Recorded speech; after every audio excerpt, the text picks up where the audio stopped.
We were out in Fenor Beach recently with the kids and just kind of getting a break from the cabin fever and just watching Becky making a sandcastle and watching Dad and kind of messing around in the water.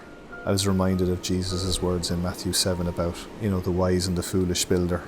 And I suppose in this kind of crisis we've been going through, one of the questions that's been kind of on my mind, and I think it's certainly going through a lot of other people's heads as well, is, we feel like we've no footing. We kind of feel like, well, what's your foundation in life? What do you really what do you live for? And I think a lot of the things that we kind of thought maybe that we could stand firmly on have not really proven to be firm, So much stuff that we kind of make foundational in life is proving to be very temporary, very much in a flux. It was sort of in that thought process that I was just watching Becky building her little sandcastle on the sand and reflecting on what Jesus said in Matthew 7. And he talked about two builders, one who built his house on sandy land. And I'm pretty sure it was like Becky's, fancy castle, her little princess castle. I'm sure it looked really impressive and it was well situated. But when those waves came crashing in, Becky's castle didn't really stand the test and it was gone in one wave. And that's kind of what Jesus said about the foolish builder, because the rain came down, the streams rose, the wind blew and beat against the house and it crashed. But then there was the wise builder and he built his house on the rock. And when all of those same things happened, it didn't fall. Why? Because its foundation was on the rock.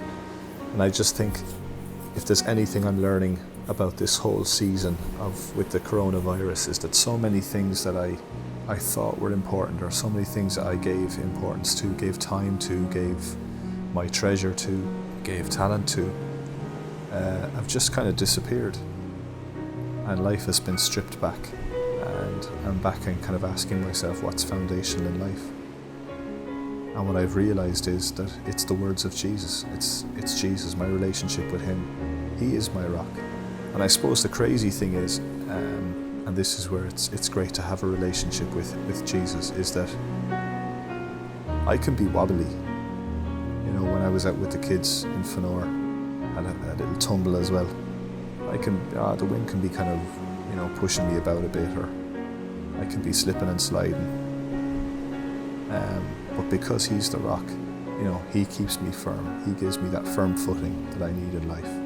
And I want to just plead with you, if you're listening to this and you've become disappointed with some of those things that you've kind of made your foundation in life, rather than get depressed at the fact that these things or these people or whatever it is that you've made that foundation has disappointed you, let me encourage you to think about making Jesus the rock, about making him the foundation in your life.